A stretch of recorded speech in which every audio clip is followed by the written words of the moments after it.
Yo, c'est Noémie, aujourd'hui on se retrouve pour mon wrap-up du mois d'août. Comme d'habitude, on va faire d'abord un petit tour du côté des statistiques. En août, j'ai lu 10 livres. Il y en a 2 que j'ai lus en version papier, 3 que j'ai lus en version audio, un seul que j'ai lu en version numérique et 4 que j'ai lus en version mixed media, c'est-à-dire avec la version physique et l'audio en même temps.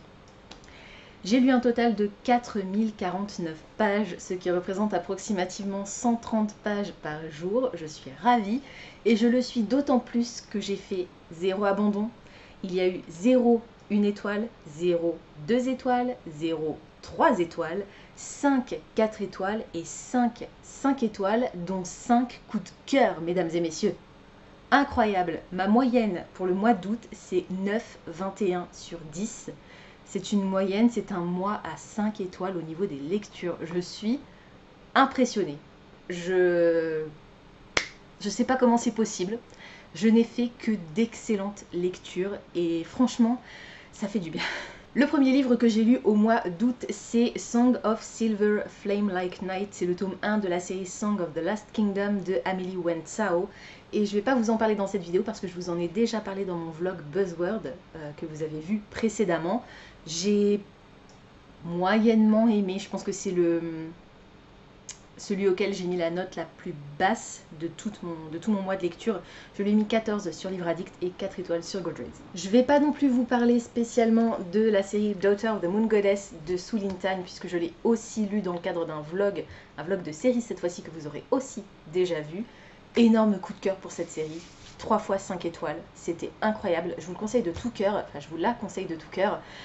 Ils ont été traduits, en tout cas les 2 premiers au moins ont été traduits chez Hugo dans la collection Stardust, je crois. Donc je ne garantis pas la qualité de la traduction, vous savez, j'ai un petit souci avec cette maison d'édition. Les Tales of the Celestial Kingdom, eux, n'ont pas encore été traduits. Je suppose qu'ils le seront, surtout si la première duologie a du succès. Et c'est un vrai plus parce que, comme je le disais dans mon vlog, il ne s'agit pas uniquement de contes inspirés par l'univers, mais de vraies scènes bonus avec les personnages qu'on rencontre dans la duologie principale. Donc si vous avez l'occasion de lire les 3, je vous le conseille et je vous conseille de les lire de manière rapprochée parce qu'ils sont tous liés les uns aux autres et c'était vraiment trop bien. Entre ma lecture du tome 1 et du tome 2 de The Celestial Kingdom, j'ai relu Harry Potter et l'Ordre du Phénix. Alors, il était dans ma pile à lire, dans ma pile des cartes pour un livre graphique. Je relis mes notes en même temps parce que ce mois d'août, j'ai l'impression qu'il a été interminable et en même temps qu'il est passé à une vitesse phénoménale. C'est très bizarre, mais c'est comme ça. Donc, c'est les 5e aventures d'Harry Potter et ses amis. Je vais pas vous faire l'affront de vous résumer la série. C'est le tome que j'aime le moins. Et ça s'est confirmé avec ma relecture. Je lui ai mis 17 quand même sur Livre Addict et 4 étoiles et demie, je pense, sur Goodreads. Et la raison pour laquelle c'est mon tome préféré, le tome que j'aime le moins, au contraire, c'est parce que je trouve que Harry est insupportable dans cette histoire. En même temps, c'est le reflet de ses états d'âme d'adolescent, mais je trouve qu'il est vraiment très génial en fait. J'ai vraiment beaucoup de mal à apprécier son personnage alors que c'est le personnage principal quand même. Et l'autre raison pour laquelle c'est le tome que j'aime le moins, c'est parce que mon personnage préféré meurt dans celui-ci. Et qu'on l'aura pas vu longtemps puisqu'il apparaît que dans le tome 3. Donc 3, 4, 5 et encore dans le 4, je crois qu'on voit vraiment pas beaucoup, donc j'ai un peu les boules. Après c'est quand même toujours sympa de les relire pour tous les petits détails que je peux avoir oubliés parce que j'ai lu, relu et relu le tome 1 un nombre interminable de fois, mais j'ai jamais pris le temps de relire plusieurs fois la suite, donc c'est seulement ma 2e lecture en réalité d'Harry Potter depuis le jour de sa sortie officielle à l'époque. Donc c'était vraiment chouette de le relire quand même. Ensuite, entre ma lecture du tome 2 et ma lecture du tome 2.5 de The Celestial Kingdom, j'ai sorti Nectar of the Wicked de Ella Fields, qui est le tome 1 de la série Deadly Divine, Duet, c'est ça. C'était le roman de la box Romantasy Fairyloot du mois de juin, je crois. Oui, c'est ça, parce que j'avais 2 mois d'écart. Alors, dans cette histoire, on va faire la rencontre d'une jeune fille, dont j'ai oublié le nom parce que vous savez que les noms des personnages et moi, voilà.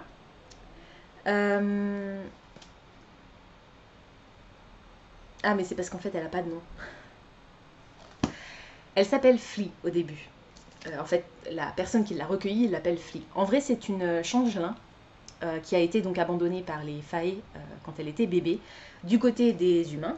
Et la personne qui l'a recueillie a perdu son bébé, a perdu sa fille. En fait, si vous ne connaissez pas le principe des changelins, les humains déposaient leurs enfants dans la forêt, leurs enfants qui étaient malades, en espérant que soit ils seraient remplacés, enfin, non pas qu'ils seraient remplacés, mais qu'ils seraient soignés par les Fae. Ou en tout cas qui seraient pris en charge par les Fae pour être soignés, et en attendant, il est remplacé par un enfant en meilleure santé. À peu près.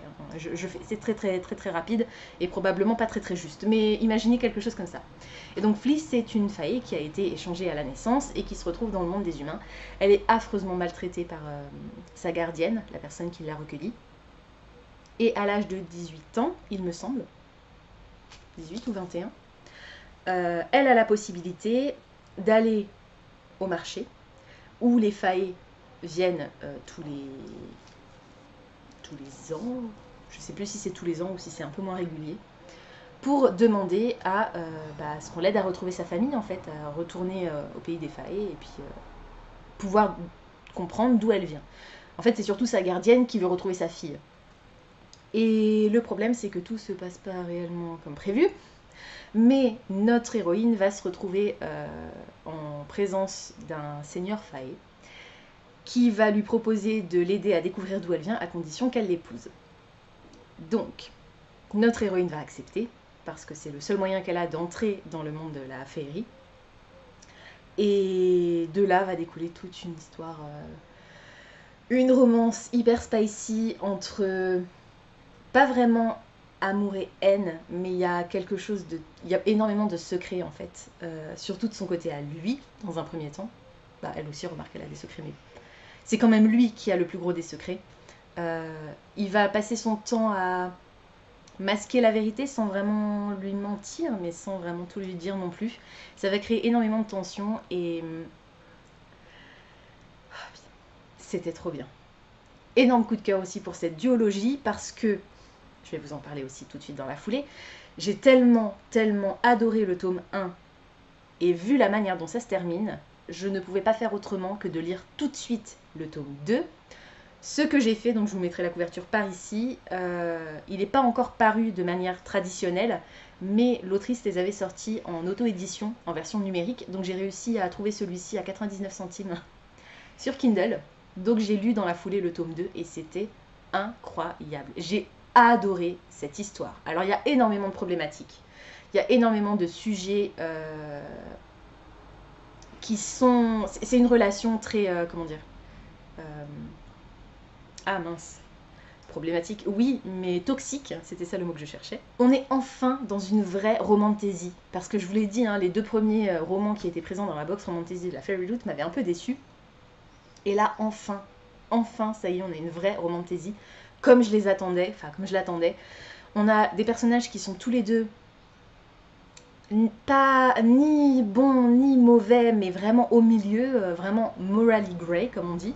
Et j'ai adoré, on a une atmosphère hyper suffocante, même si ça se passe dans le royaume de l'hiver, donc il fait plutôt frais, mais en fait on est plutôt tout le temps en mode à retenir notre souffle et à avoir chaud dans tous les sens du terme. Quand je dis dans tous les sens du terme, c'est parce que le style de l'autrice est très fluide, très rapide et très facile à comprendre, le rythme est fou, et puis on a des scènes de fesses particulièrement croustillantes et des scènes de torture absolument horribles. Parfois, l'une ne va pas sans l'autre. Donc, c'est assez... ça peut être dérangeant. Je tiens à le préciser, pour les gens qui sont un peu sensibles. Beaucoup de trigger warning dans cette histoire. Il va y avoir énormément de sang, il va y avoir énormément de sexe, il va y avoir énormément de langage vulgaire. Et je trouve que dans le premier volume, il y a vraiment un bel équilibre entre la première et la deuxième partie, que ce soit en termes de personnages qu'on rencontre ou de lieux où on se trouve et aussi d'action qui va se dérouler. Tout était vraiment très chouette dans cette histoire.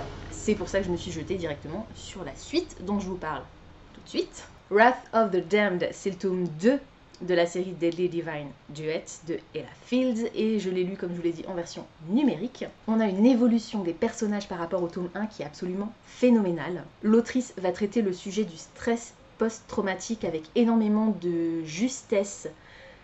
Je vais pas vraiment dire de délicatesse parce que non, justement, elle y va pas dans la délicatesse. Elle montre vraiment à quel point ce que l'héroïne a vécu, parce que je vous l'ai dit, hein, c'est très très sombre, donc la fin du tome 1 est absolument horrible. Et elle dépeint vraiment, elle montre vraiment ce que l'héroïne ressent et à quel point elle est traumatisée par ce qu'elle a vécu.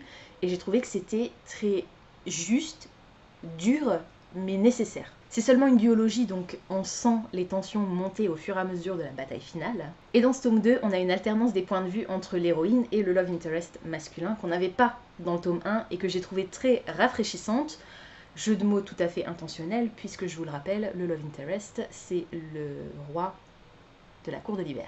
C'était vraiment une magnifique découverte. Alors magnifique, c'est pas tout rose, mais j'ai adoré vraiment découvrir cette duologie, et surtout j'ai adoré la découvrir de la manière dont je l'ai découverte, c'est-à-dire en lisant tout de suite le tome 2 dans la foulée. C'était trop bien. Le tome 2 reprend à la seconde près où s'arrête le tome 1, donc si vous avez la possibilité de les découvrir de cette manière également, je vous le conseille. Je sais que quand Fairyloot annoncera l'édition du tome 2, je l'achèterai probablement parce que c'est une série que j'ai envie de relire. Comme dit, malgré le côté toxique de la relation entre les personnages principaux, ils sont tous les deux très conscients de leur comportement et du comportement de l'autre. Et c'est une romantasy, c'est une dark romance. Alors toutes les romantasy ne sont pas forcément des dark romances, mais en l'occurrence celle-ci en est une. Et la dark romance, c'est pas forcément quelque chose que j'apprécie, mais quand elle est mêlée de fantasy, ça me gêne un peu moins. Justement peut-être parce que c'est l'aspect, de toute façon c'est de la fantasy, ça peut pas exister. Même si je suis très consciente que les comportements qu'on découvre dans cette histoire existent également au quotidien dans notre vie contemporaine. Je vous conseille vraiment cette duologie, et je vais surveiller de très très près les autres titres de l'autrice parce qu'elle a déjà écrit d'autres romans avant. Je crois qu'il y en a même déjà un que j'ai repéré, et puis je vais surveiller ses prochaines publications. Du coup, entre les tomes 1 et 2, j'ai lu Tales of the Celestial Kingdom. Et puis ensuite, j'ai lu un livre qui n'était pas dans ma pile à lire. D'ailleurs, ah oui, je vous l'ai pas dit, mais le Ella Fields, il était dans ma palle des cartes pour un livre avec du foil sur la couverture. Et j'ai extrêmement chaud. Ouh. Bref, on continue. Donc ensuite, j'ai lu un livre audio assez court qui ne faisait pas partie de ma palle des cartes. Et la raison pour laquelle je l'ai sorti, c'est parce que ma collègue Sophie m'en a parlé. En fait, il a été traduit il n'y a pas longtemps. Si je dis pas de bêtises, j'ai pas pensé à vérifier. Je vais vérifier pour pas vous dire de bêtises. J'avais raison. J'ai quand même préféré vérifier pour pas vous dire de d'ânerie. Et j'en ai profité pour m'attacher les cheveux parce qu'il fait une chaleur à crever. Malgré l'orage apocalyptique dont on a été victime la nuit dernière et qui m'a fait bondir hors de mon lit à plusieurs reprises dans la nuit. Bref, donc le roman dont je vais vous parler s'appelle My Darling Dreadful Thing. C'est écrit par Johanna van Veen, qui est une autrice néerlandaise, donc c'est une traduction depuis les Pays-Bas. Et il a été traduit récemment, le 15 mai, précisément, de cette année, par Hachette au rayon imaginaire, par Les Possédés. Je vous mettrai la couverture française et la couverture originale pour que vous voyez les différences, qui n'ont absolument rien à voir. Si jamais vous le cherchez en librairie, ne cherchez pas cette couverture-là, vous ne le trouverez pas. Cherchez plutôt celle-ci, en français en tout cas. Dans cette histoire, on va faire la rencontre d'une jeune fille qui est assez maltraitée par sa mère, qui s'appelle Ruth, et qui a quelque chose de particulier depuis qu'elle est très jeune. En fait, sa mère l'a toujours exploitée pour tenter de gagner de l'argent, et en gros, Ruth est un prétexte pour faire des séances de divination. Et un beau jour, Ruth va faire la rencontre de Ruth. Ça s'écrit pas pareil. Donc l'héroïne, c'est Ruth, R-O-O-S, et l'autre, c'est Ruth, R-U-T-H. Bref. Qui en fait est un fantôme. Le fantôme d'une jeune fille d'à peu près son âge, qui est décédée il y a plusieurs années, voire plusieurs siècles, dans d'abominables circonstances, et qui va devenir un petit peu son ange gardien, sa protectrice, et un petit peu son canal de communication avec les autres esprits. Je vous laisserai découvrir un petit peu si ça vous intéresse. Et un beau jour, il y a une dame, une jeune femme, qui s'appelle Madame Agnès, on va l'appeler Agnès, qui s'appelle Agnès, qui vient, son mari est décédé il y a peu de temps et elle souhaite entrer en contact avec son mari. Et en fait, elle va faire la connaissance de notre héroïne, Ruth. Et il va y avoir un lien qui va se créer entre elles. Et du coup, Agnès va la prendre sous son aile. Elle va donner énormément d'argent à sa mère pour que sa mère puisse... en fait, la mère va vendre sa fille en fait, à cette femme. Et donc, Agnès va emmener l'héroïne dans cette grande demeure. Et je vais pas trop vous en dire parce que... Est-ce que j'ai le résumé? Oui, j'ai le résumé en français. Bon, alors ça, déjà, ça m'agace. Je vous le dis tout de suite, en français, l'héroïne s'appelle Rose. Ce n'est pas son nom. Ce n'est pas comme ça que l'autrice a décidé de l'appeler. Donc ça m'agace profondément quand les traducteurs et les maisons d'édition qui traduisent font ça, changer le nom du personnage principal. C'est pas parce que dans une autre langue, c'est un peu plus compliqué pour nous de le prononcer, que tu dois changer son nom. Tu t'appelles Pierre, tu t'appelles pas Rock. Là c'est pareil, elle s'appelle Ruth et pas Rose. Bref, passons. Et donc, la relation qui va naître, j'ai vérifié au niveau du résumé ce que je peux vous dire, la relation qui va naître entre Agnès et Ruth, c'est que Agnès est la seule à voir Ruth, donc l'esprit compagnon, le fantôme compagnon de notre héroïne. Donc elles vont commencer à vivre ensemble. Je vais pas rentrer trop dans les détails pour pas trop vous en dévoiler. Agnès ne vit pas seule dans ce grand manoir, elle vit également avec la sœur de son défunt mari, qui est très malade. Et c'est une histoire d'horreur, c'est un thriller horrifique, et le style de l'autrice est absolument phénoménal. J'ai adoré cette histoire. Je lui ai mis 17 sur Livre Addict et 4 étoiles et demie sur Goodreads. Le prochain roman de l'autrice va sortir en mars 2025 et j'ai déjà trop hâte d'y être parce que l'ambiance a l'air tout aussi angoissante. On a des personnages qui sont extrêmement torturés, je veux dire quasiment dans tous les sens du terme, et qui sont pas forcément hyper sympathiques, mais du coup ça les rend quand même un peu attachants. Et ils sont surtout très pathétiques en fait, et pas dénués d'intelligence, ni de sentiments. Donc on réussit quand même à s'attacher un peu à eux, et surtout on les prend très facilement en pitié. L'atmosphère est absolument angoissante et glaçante, et je trouve que le style de l'autrice est sublime dans l'horreur qu'elle dépeint et dans le gothique de sa façon d'écrire.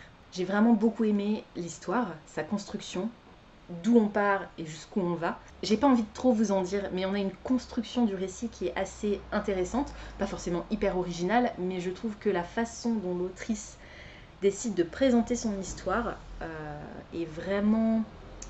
permet que le récit soit lu vite. C'est pourtant un livre qui fait 404 pages, donc c'est un gros bouquin. Mais ouais, ça se lit assez vite et c'est assez ludique en fait, la manière dont l'autrice découpe son histoire. Il y a des petits morceaux qui découpent un petit peu l'histoire, puisqu'en réalité, comme dit sans trop vous spoiler, c'est l'héroïne qui raconte son histoire. Elle la raconte à quelqu'un en particulier, et cette histoire est entrecoupée de scènes d'interaction avec un autre personnage, et j'ai vraiment adoré ces scènes d'interaction. J'ai aussi énormément aimé la fin, qui, sans être une fin totalement fermée, réussit à coller totalement au style, à l'ambiance, et est absolument logique quand on a terminé le récit en fait. Donc je trouve que c'était très cohérent et très bien ficelé. Donc si ça vous intéresse de le découvrir, il est sorti en français cette année chez Hachette, donc vraiment je vous le conseille. Et puis je suis partie en vacances. Du coup, j'ai pas énormément lu. My Darling Dreadful Thing, je l'ai terminé la veille de notre départ, je crois, pour revenir de nos vacances. Et j'ai absolument rien lu d'autre pendant une semaine. Donc, on est revenu le 29, donc il restait le 30 et le 31, pour essayer d'avancer un peu. Donc il y a un bouquin dont je vais vous parler juste après, le tout dernier, que j'ai réussi à finir. Alors en vrai, je l'ai fini hier, 1er septembre. Mais c'est pas grave, je le compte quand même dans mon wrap-up du mois d'août, parce que le 1er septembre, je voulais que ce soit absolument Magical Readathon. Donc je vais le compter en août. Surtout que j'étais arrivée à la moitié, donc c'est pas très très grave. Et comme il restait 2 jours, donc le 30 et le 31, 2 jours où je devais retourner au boulot, et ben il me manquait un livre audio pour aller bosser. Parce que, comme vous le savez ou pas, j'aime bien écouter les livres audio en allant travailler et en revenant du boulot dans la voiture. Donc je voulais quelque chose d'assez court, parce que j'avais quand même que 2 jours, 20 minutes aller, 20 minutes retour.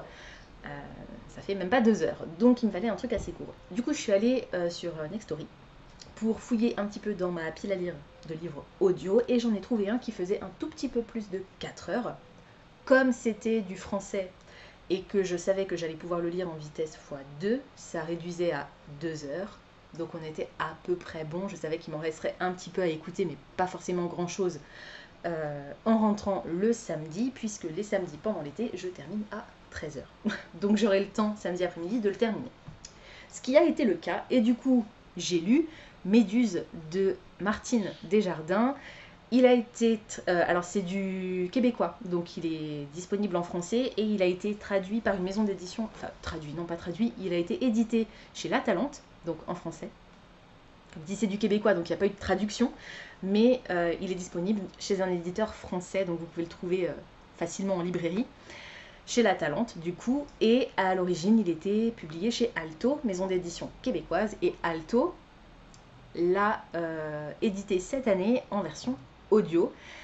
Comme l'autrice est québécoise, la narratrice est québécoise, du coup j'avais l'accent du Québec pendant que je l'écoutais dans la voiture et c'était assez chantant.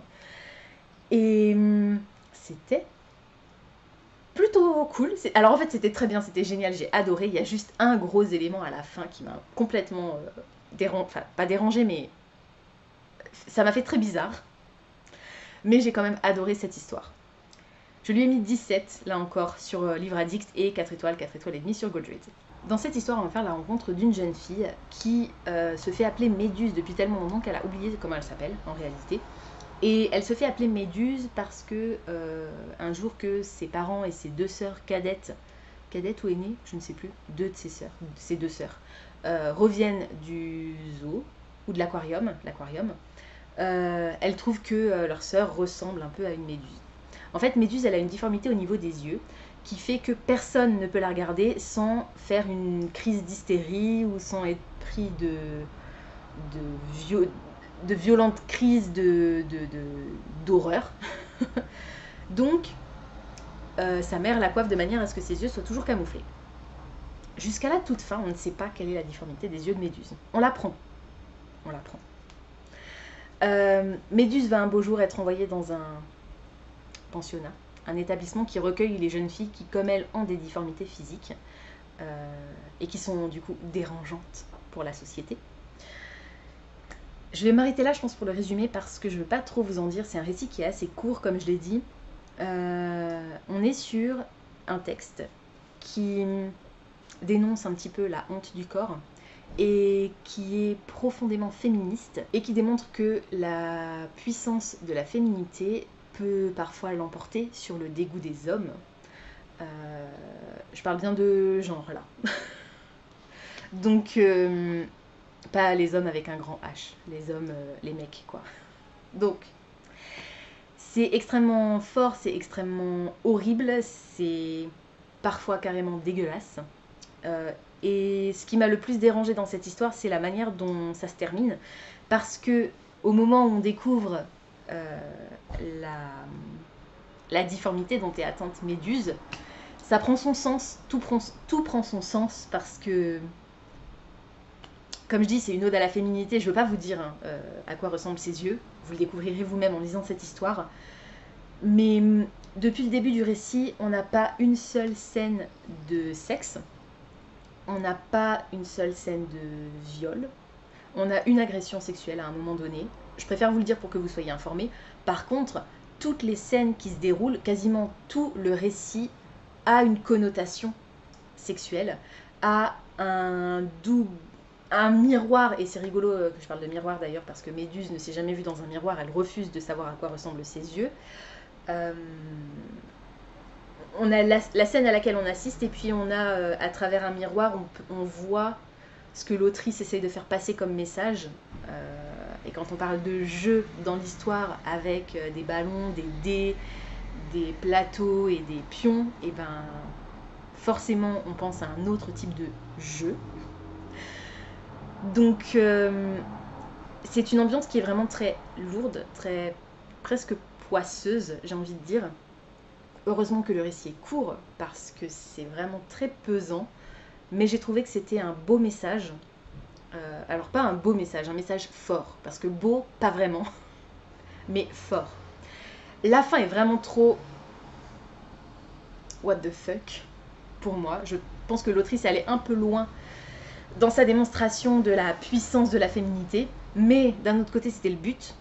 Et puis finalement ça colle pas mal au côté excentrique du récit. Elle a un style, Martine Desjardins, en tout cas dans cette histoire, elle a un style très poétique. Et la narratrice, donc Méduse, parle de ses yeux très souvent, c'est un peu le sujet de l'histoire, et à chaque fois, elle donne un autre nom pour les décrire. Elle dit jamais mes yeux, elle dit toujours mes atrocités, mes monstruosités, ce que vous voulez. Et elle en parle très souvent, et l'autrice réussit l'exploit de ne jamais répéter un terme 2 fois. C'était incroyable. Alors il y a des terminologies qui m'ont pas paru forcément très grammaticalement correctes. En même temps, je vous rappelle que c'est un récit québécois, donc pas français. Du coup, il y a certains termes qui sont corrects en québécois et qui en français nous écorchent un peu les oreilles, ce qui m'est arrivé quelques fois. Mais en réalité, ça m'a pas tant dérangé que ça, notamment parce que la narratrice de la version audio est québécoise, donc dans sa langue, ça sonne, même si en français c'est plus compliqué. Et puis surtout, ça permet aussi à l'autrice d'utiliser d'autres termes, peut-être même d'en inventer certains, pour décrire les yeux de Méduse. Et j'ai trouvé que c'était une vraie richesse de vocabulaire qui est absolument impressionnante. Du coup, si vous aimez les récits, c'était très bizarre, mais très bon. Donc si vous aimez les récits what the fuck, je vous le conseille. Si vous aimez les récits à portée féministe, si vous aimez le female rage, je vous le conseille, surtout pour la fin. Parce que l'héroïne, elle est un peu... Elle se laisse un peu porter pendant toute l'histoire, jusqu'à cette apothéose à la fin, où enfin, elle va se révéler à elle-même et aux autres. Donc, ouais, je vous le conseille, c'était quand même vachement chouette. Et le dernier roman que j'ai lu au mois d'août/septembre, c'est Magie et Sentiments, Les secrets de Langdown de Ariel Holzel aux éditions Slalom. C'est l'édition collector que j'ai acheté aux Imaginales cette année. Donc, acheté cette année, lu cette année, vive moi. C'est une fantasy romance steampunk dans laquelle on va se trouver d'un côté à Langdown, qui est l'équivalent de Londres mais avec de la magie, et puis d'un autre côté sur la Lune. Il y a eu une guerre civile à un moment donné dans cette histoire, ça se passe en 1845. Donc plusieurs années avant, il y a eu une guerre civile et il y a une partie de la population qui a été exilée, qui s'est enfuie sur la Lune. Et puis le reste est resté à Langdown, donc on a toujours la famille royale. Alors imaginez Bridgerton, parce que l'auteur s'est clairement inspiré de la série Bridgerton, de son propre aveu. Ça se ressent énormément au tout début du récit, et puis je trouve qu'il réussit magistralement à se détacher de cette histoire pour créer son propre univers, et vraiment chapeau. Et donc on a donc cette guerre civile qui a séparé un petit peu les humains, qui sont plus ou moins tous dotés de magie. Ceux qui sont restés sur la Terre ont une magie liée aux éléments, et ceux qui sont partis sur la Lune ont une magie liée au sang. Donc, trigger warning, on va avoir de la scarification, de l'automutilation. Voilà, ils ont besoin d'accéder à leur propre sang pour utiliser leur magie. Donc, si c'est une thématique qui vous gêne, ne lisez pas cette histoire, parce que ça arrive souvent. Ce qui serait très dommage parce que c'était trop bien. Je lui ai mis 17 sur Livre Addict et 4 étoiles et demi sur Goodreads. On va faire la rencontre de 4 personnages, on va dire. Cette histoire va tourner autour de 4 personnages, même s'il y en a 2 qui sont un peu plus les personnages principaux. On va faire la rencontre de la famille Exeter qui vit à Londres, qui est une famille bourgeoise. C'est une famille septime. Le père est le 7e fils de sa famille et la mère est la 7e fille de sa famille, et ils ont eux-mêmes 6 enfants. Oui, c'est ça, 6 enfants. Et donc chacun des enfants possède une magie en lien avec un élément. L'aîné qui s'appelle Rebecca est une magicienne d'eau et le second s'appelle Luke et il est magicien de feu. Rebecca, c'est une des plus grandes magiciennes d'eau de toute l'Angleterre et Luke est agent secret au service de la couronne, au service du prince qui a le même âge que lui. Le roi est toujours en fonction, mais il est un peu... c'est plus genre la figure de la monarchie, mais il prend plus vraiment de décision, enfin voilà, il tient plus vraiment son rôle de roi. C'est surtout le prince qui tient les rênes du royaume. Et donc la mission qui va leur être confiée, enfin qui va être confiée à Luke, c'est d'espionner les lunaires, puisqu'il y a sur la lune la Lady Protector qui s'appelle Lady Grimel, qui est donc une descendante de l'homme qui a volé une partie, qui a volé la couronne à l'époque. En fait, la couronne et les joyaux de la couronne ont été séparés. L'Angleterre a gardé les joyaux de la couronne et l'Angle-Lune a gardé la couronne, donc qui possèdent tous les deux de la magie. Enfin, les joyaux, il y en a 4.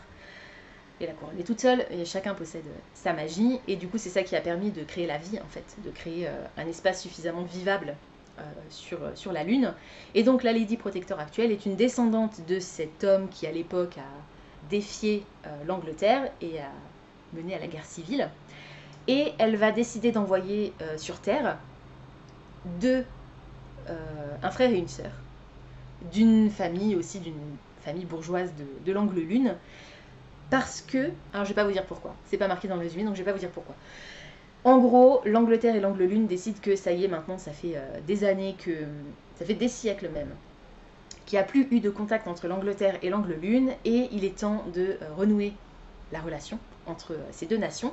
Donc ils décident un mariage politique.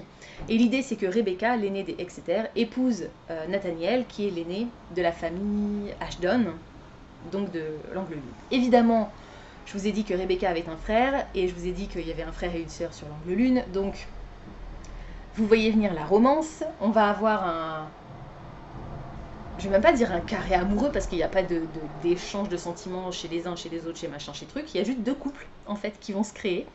Alors Rebecca et Nathaniel de manière assez naturelle.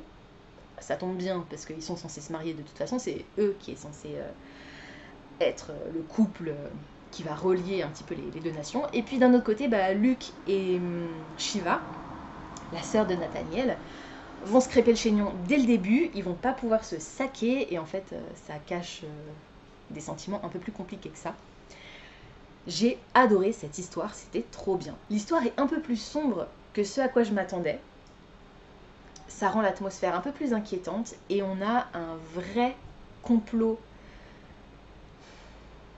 politique, oui, qui est seulement en surface dans un premier temps et qu'on comprend et qu'on découvre un peu plus vers la fin de l'histoire. J'ai trouvé que c'était peut-être un petit peu trop tard pour vraiment avoir le fin mot de cette histoire et du coup un peu trop rapide parce qu'il y a pas mal de petites choses qui sont évoquées mais on est un peu laissé dans le flou.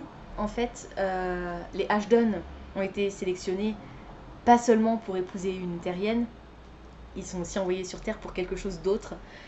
Et même si on sait rapidement pourquoi, ça rentre pas forcément en ligne de compte dans l'histoire générale jusqu'à un certain point. C'est un petit peu dommage. C'est pas une simple romance steampunk, parce que Ariel Holzel a réussi à créer un univers plein de magie, plein de secrets, et je trouve qu'on reconnaît Londres, malgré les différents noms qu'il a pu donner aux quartiers, aux villes, aux comtés, etc. Et j'ai vraiment passé un très très chouette moment. On passe de pic en pic entre les personnages et c'est ça qui est le point central de l'histoire. C'est pour ça que c'est une romance steampunk et pas juste une fantasy steampunk. C'est vraiment la romance qui est au cœur de l'histoire. La romance au cœur. Encore un jeu de mots digne des plus grands. Bref, c'était vraiment trop chouette. Je savais que je l'aimerais parce qu'il a été écrit pour moi ce bouquin. Une fantasy romance, steampunk, inspiré par la Bridgerton, évidemment. Et je suis contente de l'avoir vraiment beaucoup aimé, je vous le conseille de tout cœur. Je n'ai pas d'informations plus que ça à vous donner, mais il me semble que c'est un one-shot. Et l'histoire se termine de manière à ce que... Il pourrait éventuellement y avoir une suite un jour, mais L'histoire est finie dans le tome 1. En tout cas, l'intrigue du tome 1 se termine avec le tome 1.